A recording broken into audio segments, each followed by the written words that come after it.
Give it a second. There we go. Okay, cool. All right. Yeah, we should be live across all three now. And for some reason, I don't know if you can see the viewer count, but for some reason, last week it was saying 0, but there was Mhm. actually 75 people on the stream. So Oh, was it? if you're seeing that, yeah, it might not be what it actually is. Okay, I just shot it with the retweets. I'm gonna retweet it on LinkedIn real quick. So get it popping.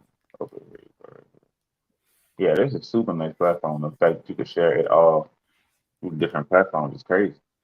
Yeah, it's great to be able to reach people in different places and you don't have to reroute them somewhere. Exactly. But yeah, I'm ready. I'm good to go, man. I just shared it up. Awesome. Yeah, you recording this? Yeah, I'll automatically be recorded and I can share that with you afterwards, and it'll Okay, be good. posted on YouTube, LinkedIn automatically, and Twitter, I think, as well. So Okay, nice. yeah.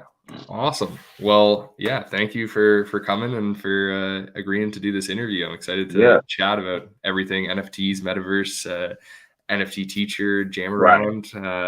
So I guess, yeah, like I've put a little bit of your details in the description, but if you want to give Mhm. yourself a little bit more of a background, how'd you get into the space? What are you up Yeah, to with NFT teacher, but as well with jam around? And yeah. yeah. So just to give a little brief intro for y'all who don't know, my name is Brent Craig. I'm the co-founder and CEO of Jamaround, which is a music career management software. I'm also the founder of an NFT project called NF Teacher, which is the first, not the first, but I would say one of the first blockchain metaverse academies. So NF Teacher was built on Ethereum, traditional online learning setup, but you use the NFT to log in instead of a traditional email sign up. And we started NF Teacher in October, and we've been running it pretty smoothly since then, come up with a lot of hiccups being a solo project founder, but it's definitely been fun. It's definitely been experimental, and I've learned a lot about the blockchain space just by being, just by actually practicing and implementing the project. So yeah, jam around. Super exciting as well.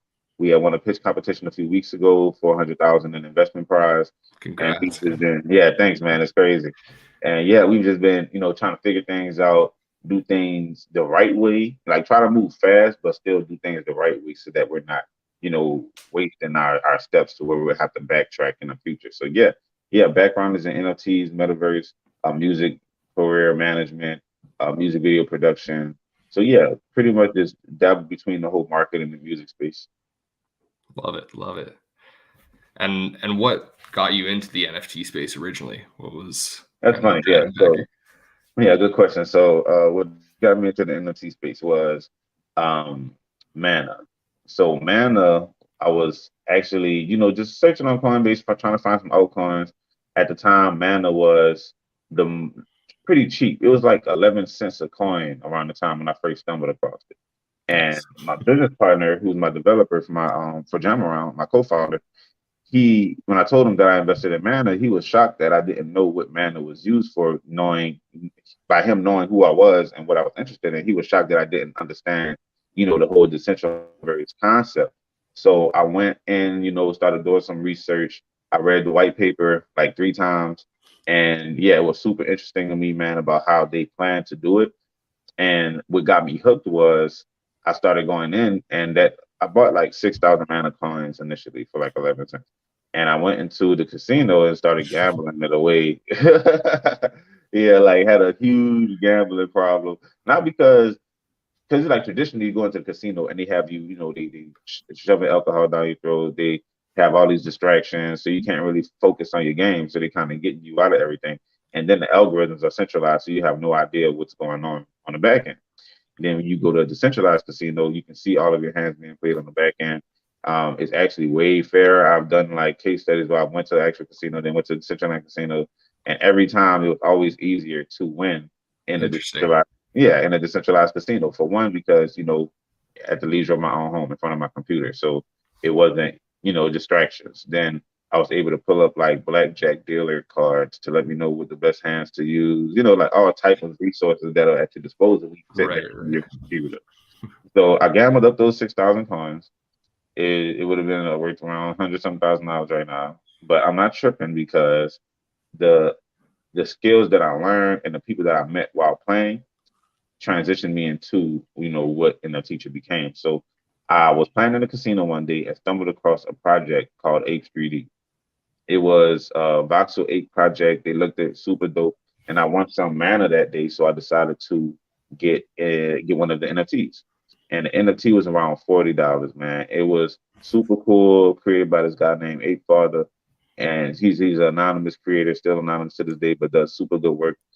And the perks of the project was commercial rights use, and you also got access to the actual T-pose file. So for people with 3D skills, you were able to take that NFT and then either create like augmented reality experiences from it, virtual reality experiences from it.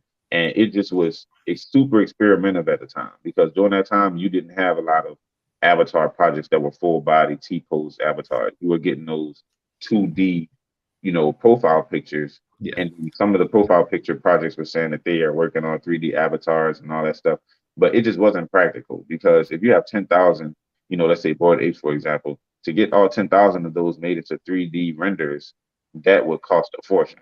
for sure. Yeah, so a lot of these 2D projects were kind of starting off, you know, in a way that kind of put them at a disadvantage to, the H3D project, which he minted them as fully T-posed, riggable characters.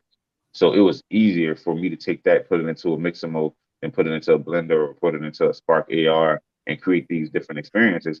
And I was putting them on my TikTok. Now I stood out doing that because people weren't having access to, or they not having access, but it was a barrier of entry, a knowledge curve to learn how to do augmented reality and virtual reality content. So I And you took were that. doing that. You were doing Yeah, that with Zed Run as well, right? yeah, was there run as well. Exactly. I think that is a niche because you got to stand out. And what my thing is, it's about who is doing something that it would take me long, or it'll take. How can I do something that would take them a longer time to actually complete? So it's all about timing. And yeah. So we worked out with the augmented reality content. I was doing some posting, and after I posted, I forgot which video it was, but it led to this guy named Cypher that met me on TikTok to buy one of the actual H3Ds. So when I was posting about it, this guy named Cypher, he went into the collection and he bought the most expensive ape in the collection. Oh, no That, way. yeah, and it was listed for 10 Ethereum, but or 10 Ether, but he bought it for 1 Ether. So he put up a bid for it at 10%. They wound up biting because at the time the project didn't even have a lot of value. So they accepted his offer for 1 ETH, and then he put it back on the market for 10 ETH, and then sold it in like 3 days. No Right? way. Yeah. So he made like 30 grand because ETH was at 3,000 at the time.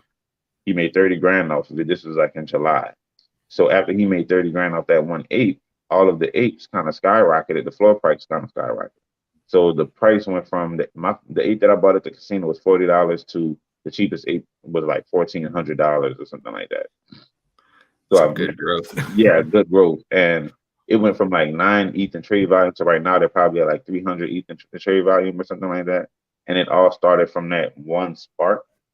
And yeah, he was just able to capitalize off of it and make, a project that had a little bit of sustainability to it. It's actually going through some turmoil right now, a little downtrend, but it definitely put it in a position where it was sustainable for a minute. And then I had met the founder, and then he hired me as his marketer, and that was my first Web3 marketing contract. Yeah, Oh, nice. Okay. yeah. And then he actually gave me the idea for NFT Teacher as well, but he gave it to me in the form of a consultation token because he saw through my TikTok a lot of people asking questions about how to do this, how to do that. So with we came up with NFT Teacher as a passive way to teach people. Like instead of everyone getting an NFT to talk to me, that's not really scalable. We decided to create an actual course. And that same guy, Cypher, who bought and sold the ape for 30,000, he's a dev, a Web3 dev, and he wound up coding the smart contracts for NFT Chair as well. Yeah, so It's it's so like, awesome how organic all those yeah, connections are. That's amazing. yeah, and that's the beauty of it. And that's why I like to tell people, it's all about the interconnectivity and how the what's the word I'm looking for, uh, uh, how in sync we are, or synergy. That's the word I'm looking for right there. Synergy, like how well can we work together? And with Cypher, I talked to him on video call probably like 3 times. Eight father, I still don't know what he looks like, but we've had them create, these successful events and projects just from communicating with each other off of the internet. And that's the beauty of Web3. You can build relationships. There are ways for you to battle test relationship rapport to see how credible someone is. And then you're going to build a relationship based off that. And if you find the right people, you definitely can make something with it.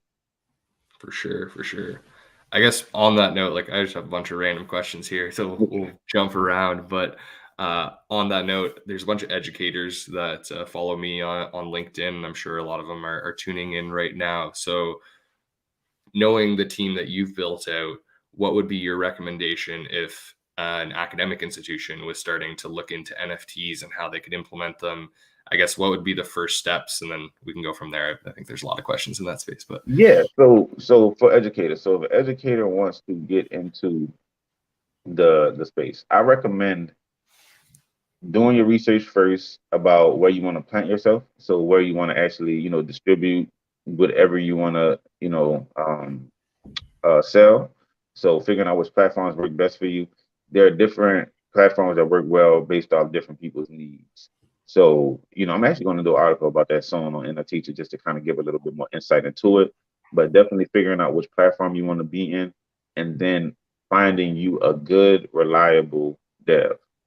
And that's really the key behind it because the dev that I met, there was a lot of times where he could have, ran off or showed poor character and it's not delivered on what he said, especially considering that we were working on a royalty basis and not a upfront basis. So I didn't pay him anything up front. I was only giving him percentage off the mint on the back end.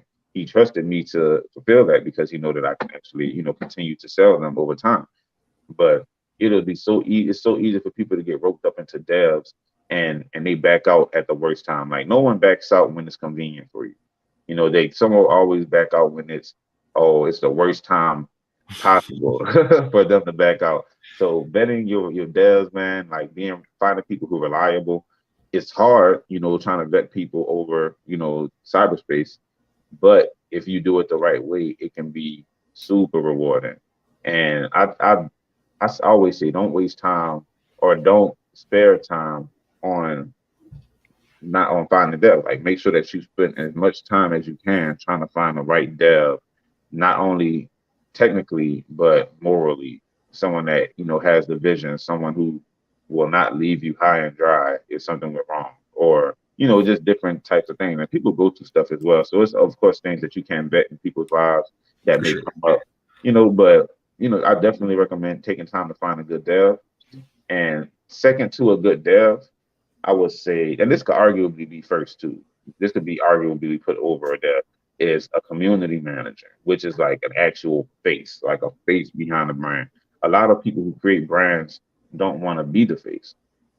And I feel like that's a huge disadvantage. And that's why a lot of people fail to compete is because you're competing against brands who are have their face cards all over the place. So it's like they know how to use their face to their advantage, and you can't steal their face. So that's a competitive advantage that you can tap into that can kind of build you a moat with your marketing presence.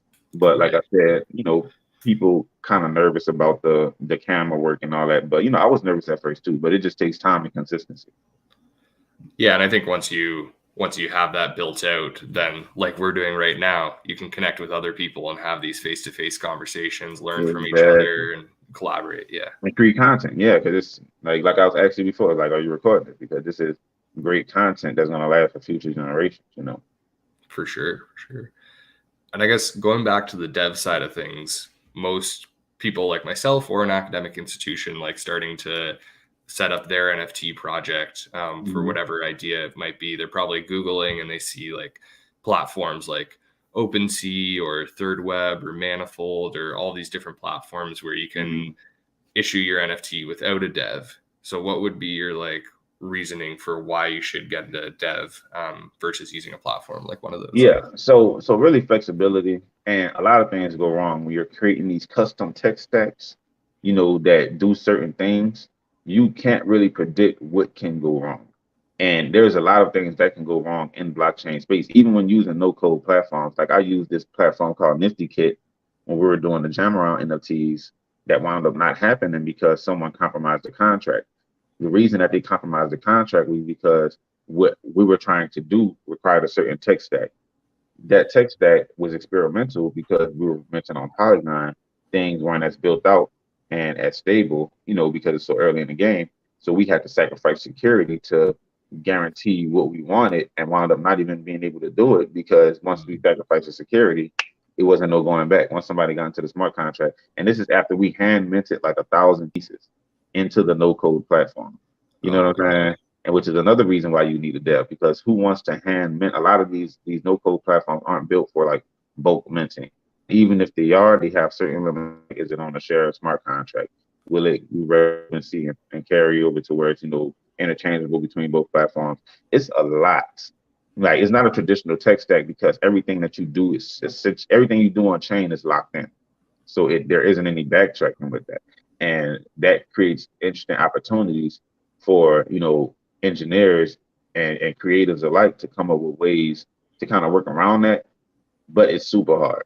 It's super hard. I would much rather, get a dev that's going to do everything on the back end, press one button, all the tokens get deployed. You know, we can manage the contract ourselves from, Etherscan or Polygon scan. Education wise, I didn't even know that you can, log into smart contracts and everything from the back end until we started the project. And Cypher was able to educate me on how to maintain and manage the project. So he created a smart contract, transferred ownership over to me, and then taught me how to actually maintain it. So that's a that any through these scans, your Polygon scans, like those pieces of tech are going to actually stay consistent. So understanding the knowledge base behind Etherscan and how that works and how to read contracts and deploy it based off the contract, that's knowledge that you can be able to carry over into the future. So a dev for one would be education, for two would be troubleshooting, three just pure convenience because you don't want to have to deal with it. Like right. yeah, it's not we ain't dealing with WordPress websites here. They're actually doing hard deployment for sure.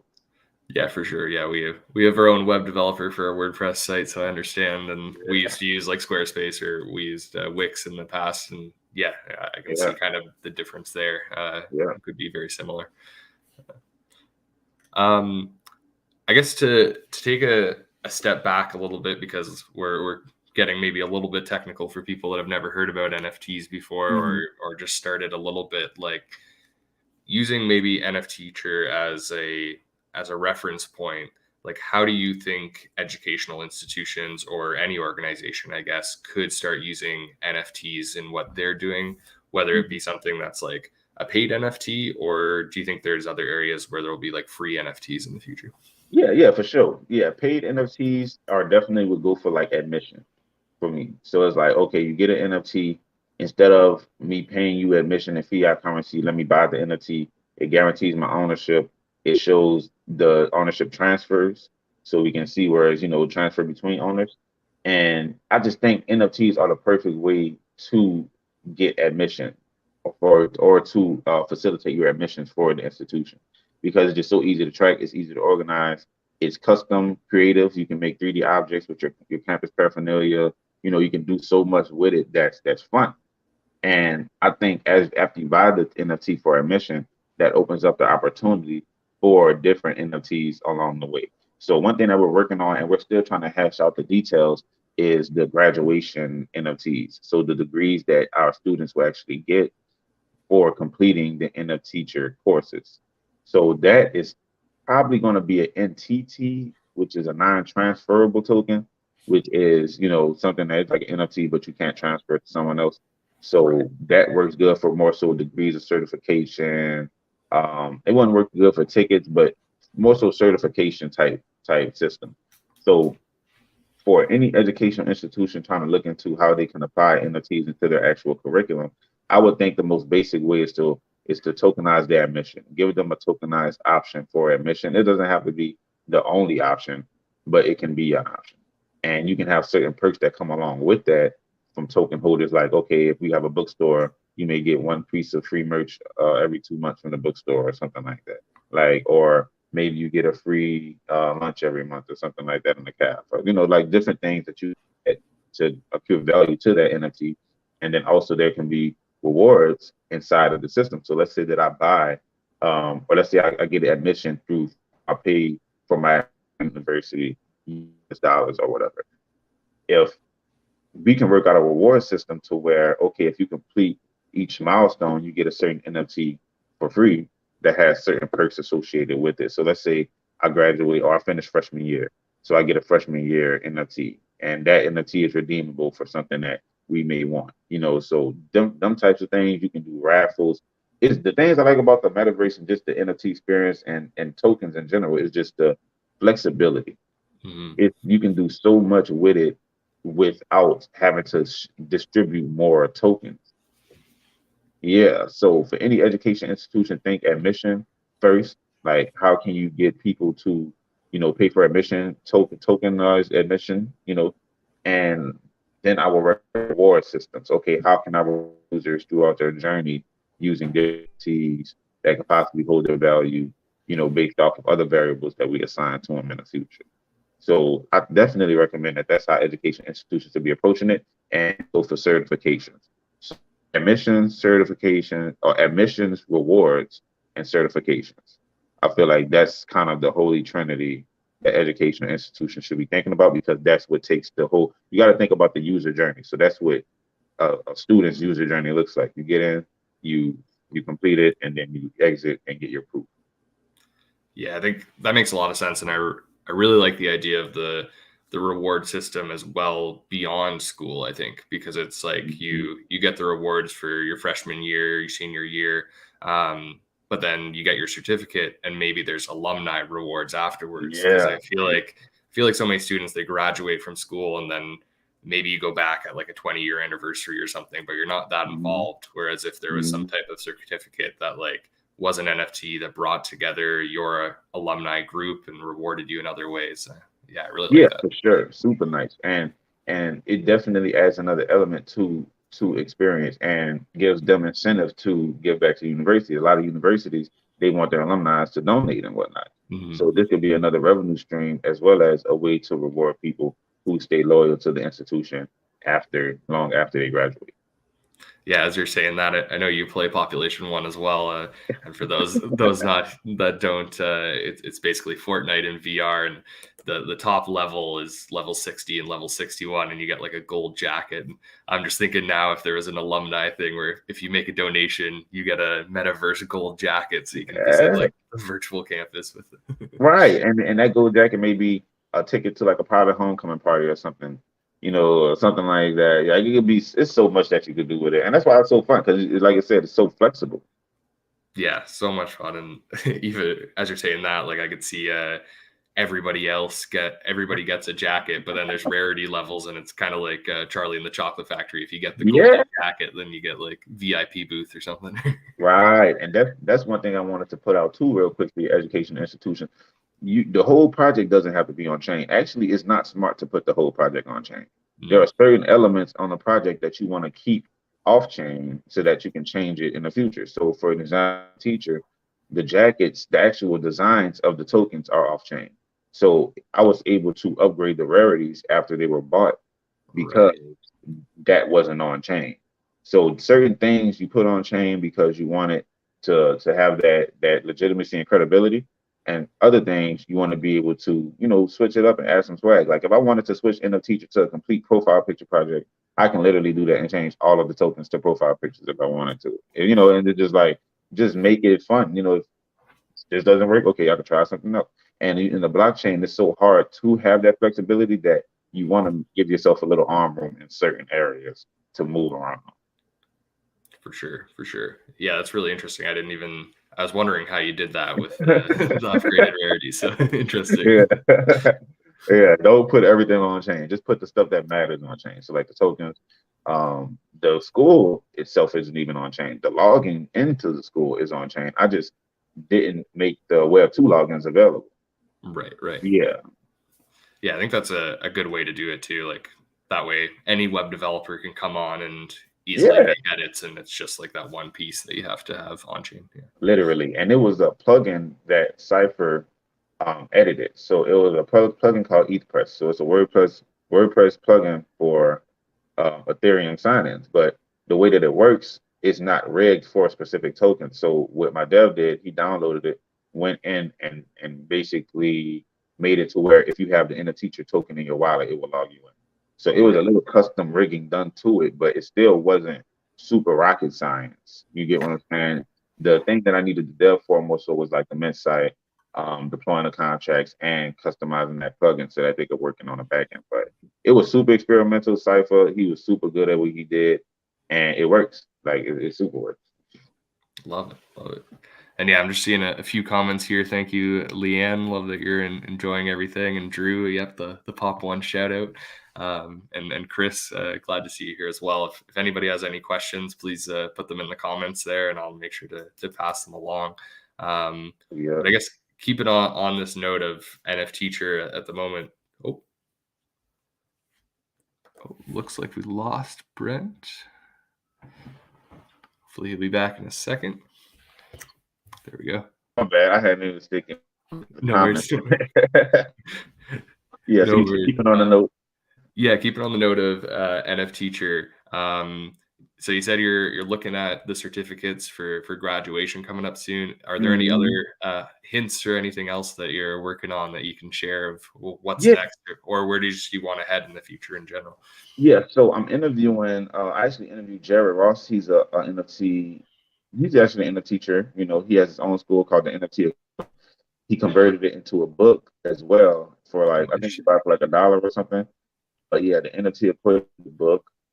And I interviewed him. We're going to stream that in Decentraland soon. I'm going to stream this one in Decentraland soon, and we're just going to ramp up our events more, and also do some events where we play some older content. So we're going to do some events where we kind of have a marathon of all of the content that we made, and just give people the opportunity just to watch all of that in the parcel. So just more creative events.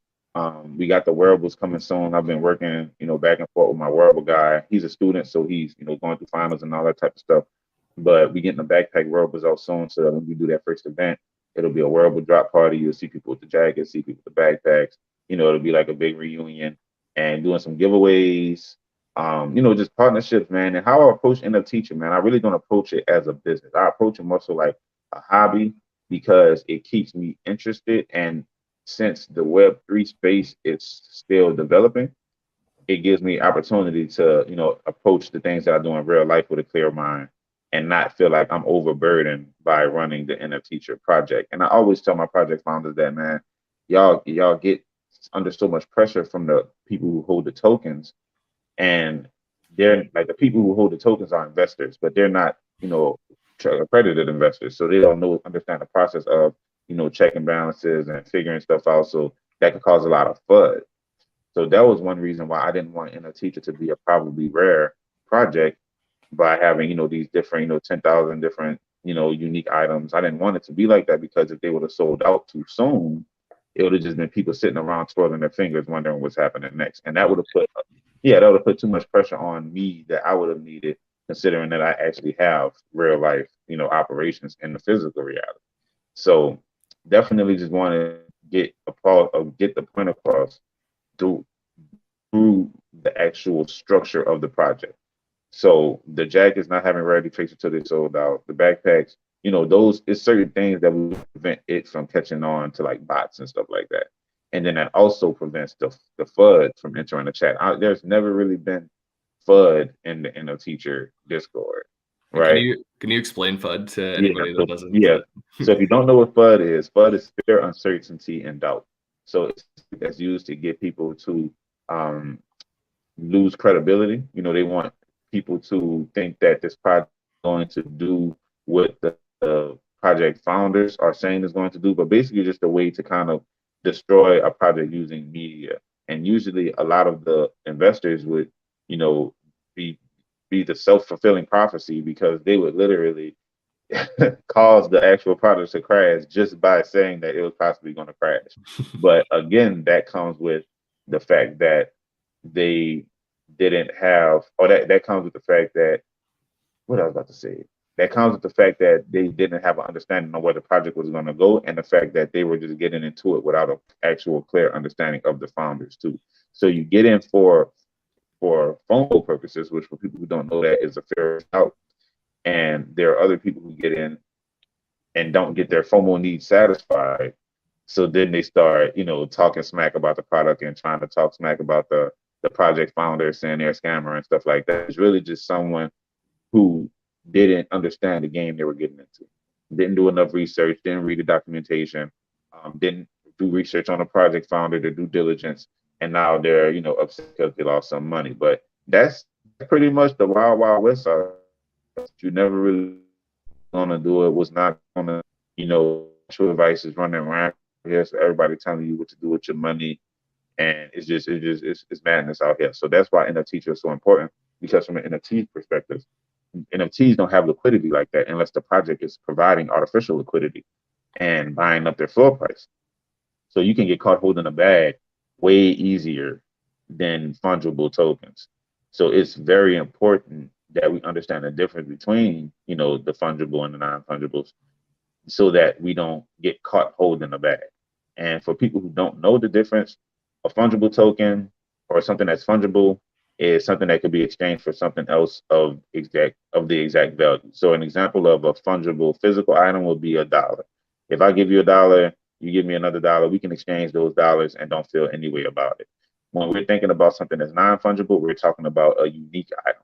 So this book right here is non-fungible, because there's a unit number that actually signifies that this is a unique item in itself. So this isn't like $1. If you had a book like this and I tried to give you my book, yours might have highlights in it. It might be different. So the value of it is going to be different based off the actual uniqueness of them.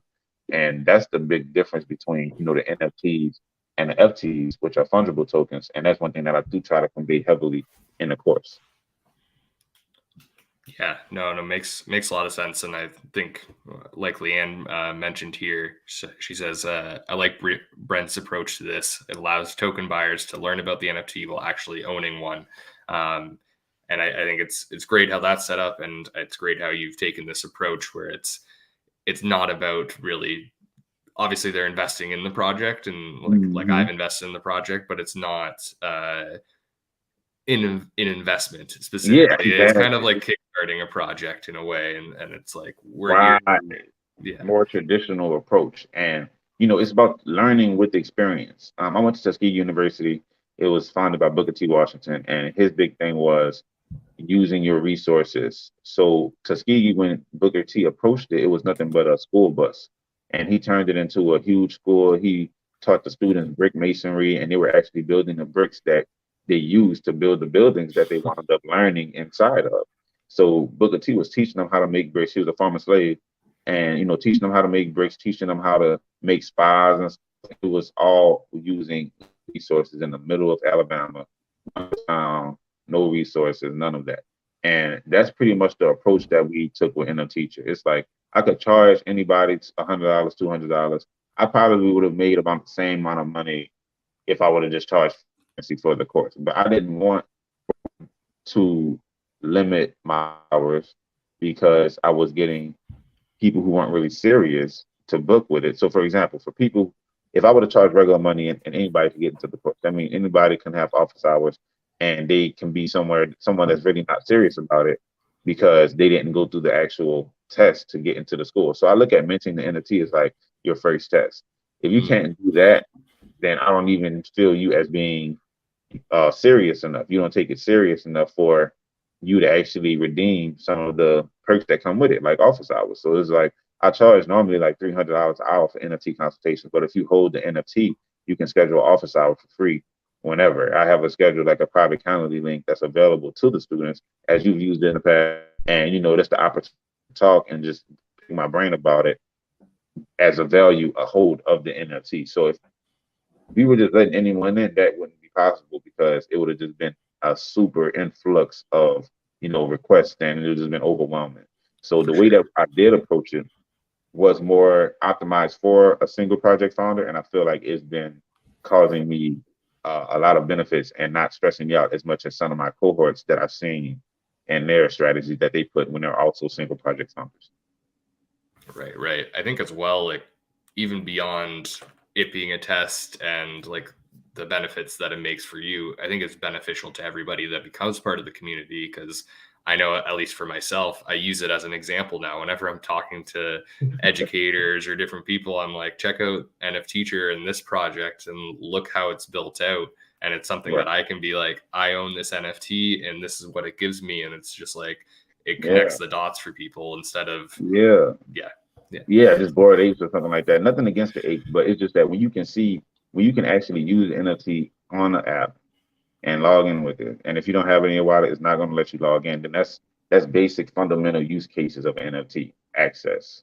You get access by holding this, and we yeah. can show you the actual access. And one of your classmates, Brian from Pepsi, he's like super high level executive at Pepsi. He does the same thing, like all of his cohorts in Pepsi, showing them NFT just to give them a more clear vision of what these can do, because you show them the 2D pictures and they're like, okay, but what can I do with it?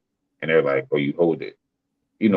Somebody like us will understand, but traditional people, they're like, like, no, work out with me. So giving them Yeah. the opportunity to access something right when they buy the NFT is something that I feel like holds value, and it shows in our resales. Because right now, if you look at OpenSea, we don't have any NFTs listed on OpenSea, so no one's listing it. We sold a couple for double the floor, for double the mint price. So a couple students have actually, made return on investments off of the knowledge that they gained, which was the initial model behind it. Get in, learn, sell your access if you want. So people money off of it. But the thing that I like the most of that is not like a paper hand type of project. We have 130 holders and like 137 items. So it's almost like a pure one-to-one, meaning that people who are buying it are not buying it to flip it. They're Mhm. buying it because they want to get access to the content that's going to be made available in the future. And we have a lot of private videos on there too. And I got some more that I'm uploading soon, as well as the cyberspace and politics book that I wrote in college at Tuskegee. I'm about to tokenize that and airdrop one to every student because it's Oh, going to no be way. required. Yeah, it's going to be required for the last course. So the last course is actually on that book. So we're going to airdrop the books to the holders for free, Polygon. And I might do Solana, not OpenSea doing the Solana. I might do that just to be experimental. But yeah, just giving them opportunities and letting them know how fun this can happen. You can tokenize the books. You can tokenize like yeah, Anything. yeah, you can tokenize anything. Yeah. And I love too that like even though it is private in that way, just so people know, like you can join the Discord community without having the NFT. You can Yeah. ask people, how do I get this NFT? How do I learn how to mint it? So it's not like a Mhm. test that like you have to go figure everything out on your Right, own, that you can still be right. part of the community and get into Yeah. it there. Yeah, we have tons of free content, man. You know me more than I love making free content and just giving people access to just the free knowledge. The teacher knowledge is more specialized. Some things that I don't want to put out there because it'll, dilute the whatever I'm, holding, like the Ethereum district and the Central Land, stuff like that. But it's definitely refreshing to see how people respond to this type of project, and it's not just based off of like hype. For sure, for sure. And I guess switching gears a little bit, you just mentioned Decentraland. Mhm. So I don't know if the metaverse is my favorite term. I'm curious to know what your Mhm. thoughts and opinions are on the term the metaverse versus Mhm. Web3 versus anything else out there. But in general, what are you looking forward to over the next like 5 to 10 years around whatever the metaverse does become and Yeah, where it's headed? so yeah, my big thing with the metaverse is semantics, man. One thing that I really don't like, and it's no one's fault, but when people call every platform a metaverse, or someone's making their own metaverse, this person is making a metaverse, this person is making a metaverse. The metaverse is the sum of all digital worlds. So everything that's inside of the metaverse includes, the platforms, the platforms that are on chain and off chain, because to be honest, the metaverse is just another word, another way to say the internet, right? But it's For like sure. a more evolved version of the internet. So whereas the internet doesn't have ownership capabilities because it's Web 2, whereas it doesn't have immersion capabilities because it's flat screen consumption, the metaverse is now adding the ownership using the blockchain, and it's adding the immersion using virtual reality. So the metaverse is an evolved version of the internet, in my opinion, that holds together all of these different elements like virtual reality, augmented reality, Web3, and it's just certain different things. Like I look at the hardware that you use to access the metaverse or the internet as a vehicle. So a computer is how you access the internet. You use a virtual reality headset to access the internet. But now we're calling it the metaverse because it feels like you're in another, it gives you another sense of presence. So if anything, the term metaverse, in my opinion, was derived from the immersion more than the Web3, because when the term metaverse was coined, the Web3 was not in existence. So it wasn't like Snow Crash talked about, you know, the ownership capabilities, and they had coins and stuff and tokenomics, but it wasn't the actual technical details of how this worked peer to peer these shots. When the metaverse term was coined, it was more so to explain the immersion behind it. Like, Right, okay, right. the universe, I feel like I'm immersed in it. So the metaverse, I feel like I'm immersed in it. It's like the episode of Futurama when they went inside the internet. I don't know if you've seen that one, but yeah, I haven't, but yeah, I'll have to look it up. yeah, they went inside the internet, man, and it looked like they were playing virtual reality games. So I feel like people take the metaverse and try to make it work for whatever they're trying to pitch. So it's like, okay, I'm just using it as a buzzword to explain Yeah, something that's really not it. But I feel like the metaverse is still being built out, and it's a culmination of, you know, augmented reality, mixed reality, virtual reality, you know, 2D, desktop, you know, mobile, and of course ownership with the blockchain. But yeah, man, I definitely feel like the metaverse has some ways to build, and I feel like the semantics are super important, because if people don't understand what they mean, then they're more easily manipulated by who are giving them content to it. right, right. Yeah, no, that makes a lot of sense, and I would say I'm kind of guilty of that. I do Metaverse Monday videos here on LinkedIn where I'm going into different platforms and calling them metaverses. But yeah, definitely it is Mhm. a good distinction that Yeah, those I are just think metaverse. platforms that Yeah, I yeah, think metaverse platform. Like, just to exactly. keep it G, I'd be like, okay, this metaverse platform or this metaverse platform, and I use that to typically describe something that's either immersive or has an economy with other different people. So Right. the Centerline isn't immersive yet. However, it has that ownership side of things that, okay, gives it a peer-to-peer style, you know, network. And if you look at something like VR chat, that's a metaverse platform. Yeah. You know, even though it's not on chain, Facebook, you know, Meta Horizon World, that's a Yeah. metaverse platform. It's Rec not on room chain. or yeah. Yeah, right. All of that. You know, like it's an immersive experience that's multiplayer. Like whenever you're in a multi-user web space, you're in the metaverse. It used to be called cyberspace, but now it's like switching to the metaverse. But even if you're like AOL chat rooms, like this right here, like we're connecting using, you know, digital technology in digital form. We're looking at each other through cameras, but this is still a digital version. You're looking at a me and vice versa. So, you know, it's just about how you look at it and approach it, and that holistic approach is what can help you navigate it more effectively. For sure. For sure. Right. I see we're coming up on time, Right. so I'm gonna jump over to some like quick rapid fire. So I'll say a Okay, word cool. and you just like respond with the first word that comes to your mind, and maybe it will come up with an interesting topic for us to talk Okay. about at the end. All right. So first one, pop culture. Pop culture, centralization. Centralization. Conferences. Conferences, boring. Boring. Okay. Unity or Unreal? Unreal. I've never used it. Unreal. I've used Okay. Unity, but I definitely pick Unreal for sure. Okay. Okay. Interesting. Interesting. NFTs. Ownership. Ownership. Nice. Yeah. Metaverse. Immersion. Immersion. Education. Opportunity. Opportunity. Awesome. And last one. Uh, this week's top XR or blockchain news. What's on the top of your mind, DC? Ooh, what on top of my mind this week? Moonbirds. Moonbirds. Okay. Nice. Nice. Trying to wrap my Yeah. head around that Kevin bad Rose. Moonbirds. Love it. Yeah, Moonbirds. That's for sure, man.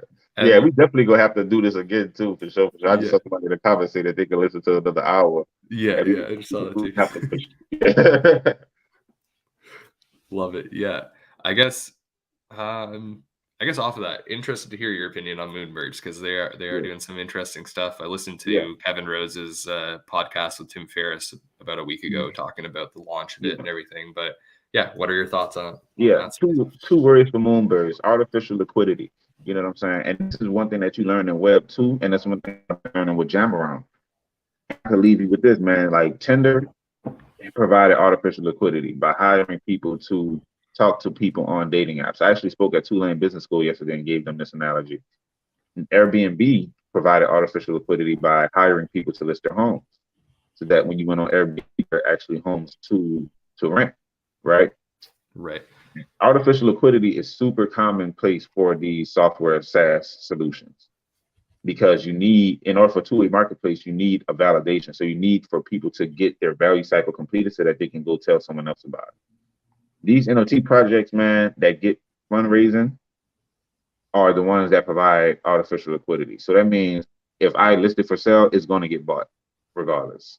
Someone put an offer on it that's going to be 20% below every time I list it. You know the projects that you are listed and it'll just always get an offer on it and it looks like a bot or whatever. Those are these platforms providing artificial liquidity so that they can, keep the project moving over time, which isn't a bad idea at all. Like some people say buying up the floor and all that shit is like dishonest and whatnot. But no, that's actually responsible if you're providing liquidity for a project that's based off of resales, which is why I didn't take that approach with NFTs because I'm like, I'm not about to be the floor. You feel me? So I'm going to provide a project where they can get you after getting the actual NFT. Artificial liquidity, man, this projects are booming, dog. It's easy to see, and under you can look at the different collectives that host these things. So Proof, this is Proof profile picture, and Project Proof is a collective of degen, I would say, exceltists, that buy up the floors and provide liquidity for the project so that they can, sustain over time.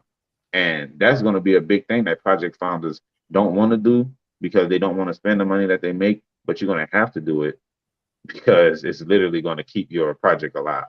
Like, if you're that type of project, yeah. Right. If you're that type of project, you remember what I said when the dude sold the 8 for 30 ETH and the full price shot up. That could people were telling 8 Father that was fake. Like there were some people in the Decentraland community that was saying that we faked that, but we didn't.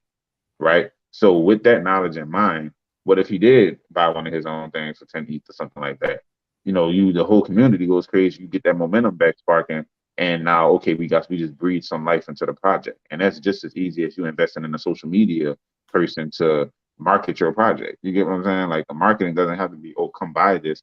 It can just be showing that this project is actually providing liquidity if it's a sales-based project. Right.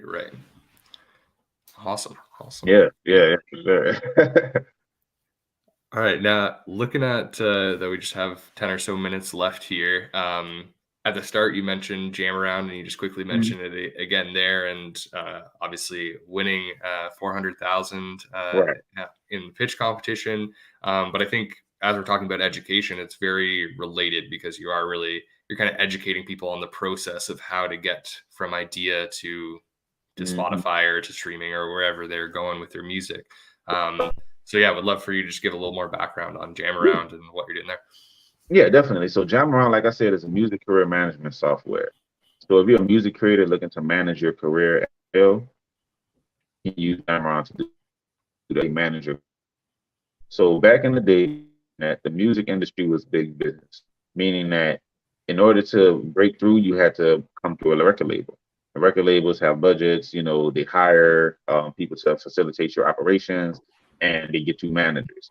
The managers will typically be 15 to 30% of your gross revenue. That's back in the day. That's before the internet. And that was actually not a bad deal because the manager was doing a lot physically, right? The internet came in as the big disruptor of the music industry. The music industry was actually the internet's first victim, right? When you think about Napster and how it disrupted the delivery part of the chain, the internet disrupted each part of the supply chain to where instead of record labels moving you through the supply chain, now you have apps moving you through the chain. So Jamaround essentially wants to streamline that process and take it from apps to one. So in order to move through the supply chain, you have to compose your music, which is apps in that process. Then you have to distribute or record, which is another app, distribute, which is another app, and then you deliver it to where it can be consumed by the end user. So our first plan with Jamaround is to streamline the music composition process. which is the first step in the music supply chain. So when making a song, you have to find artists to work with, which is discovery. You have to message them using software. You have to use file sharing, file storage software, and you have composer tools to stay organized before and during your studio sessions. That's before you even get to the part of creating your master recording. And that part is so chaotic, it's just difficult for artists to make it through. It deters the millions of artists who are now trying to bring their music to market thanks to the internet lowering the barrier of entry. So Jam Around is streamlining that process so that we can move more people to the end of the supply chain. And where that's going to benefit us after we're, in a sense, managing all of these artists, the role of a manager is to recommend what your artist does. So what are you using to record? What are you distributing through? Where are you going to deliver your income? So if we keep these people at the top of the funnel, now we're managing them. So now we can recommend their process to the rest of the funnel.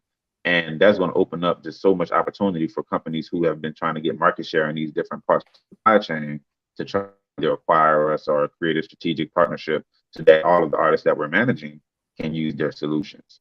So it's a more of a top funnel approach.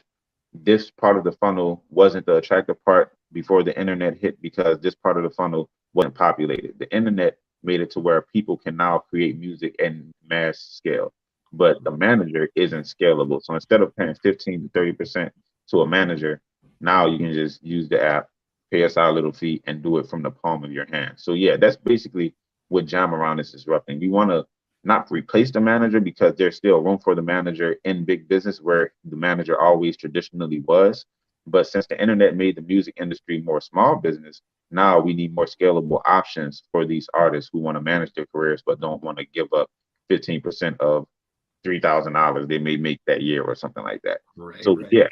yeah, we're scaling the manager.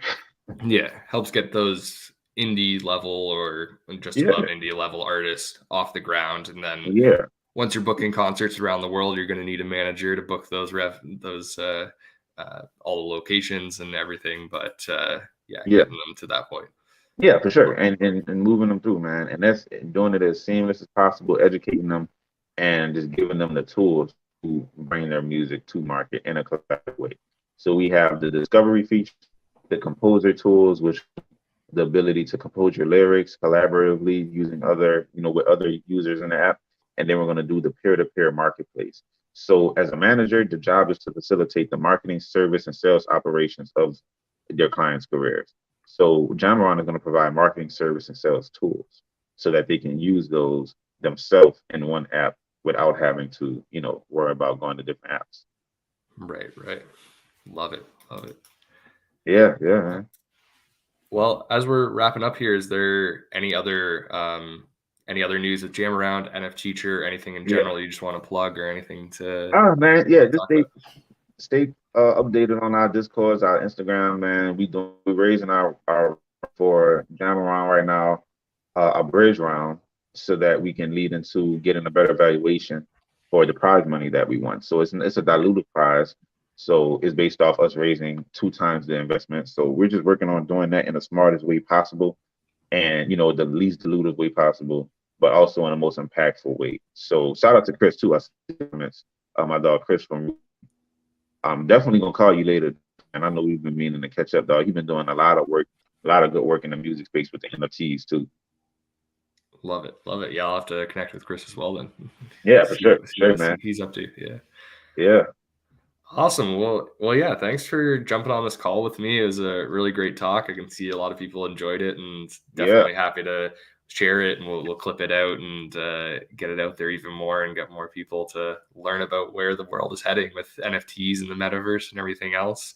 Yeah, and on Expert VR's side, if anybody is at an academic institution and looking to implement the Metaverse XR and that side of things, I'll be doing another webinar in 2 weeks, just walking through all of those different steps and everything. And I think I'll have to pull a lot of information that you gave here about NFTs and put it into that presentation. So yeah, for sure. And if you need some content, man, I could white label you some content that's behind the doors. You're a student, man. So we got together, dog. We gotta use these resources. So if you need some videos, I got about that you could just implement into whatever you want. Amazing, amazing. Thank you, thank you. And yeah, everybody make sure to follow Brent or Dr. Clipz on TikTok and on Yep. LinkedIn here. And yeah, yeah, looking Yeah. forward to, like Drew said, having another hour discussion like this sometime soon. Yeah, we got to do this again soon, man. You know I'm gonna hit you up on the Discord, but yeah, send me this video because I'm definitely gonna pull it up. Yeah, we'll do, we'll do. All right, man. All right, Awesome. y'all. Thanks everybody for tuning in. Thanks everyone. Have a good day.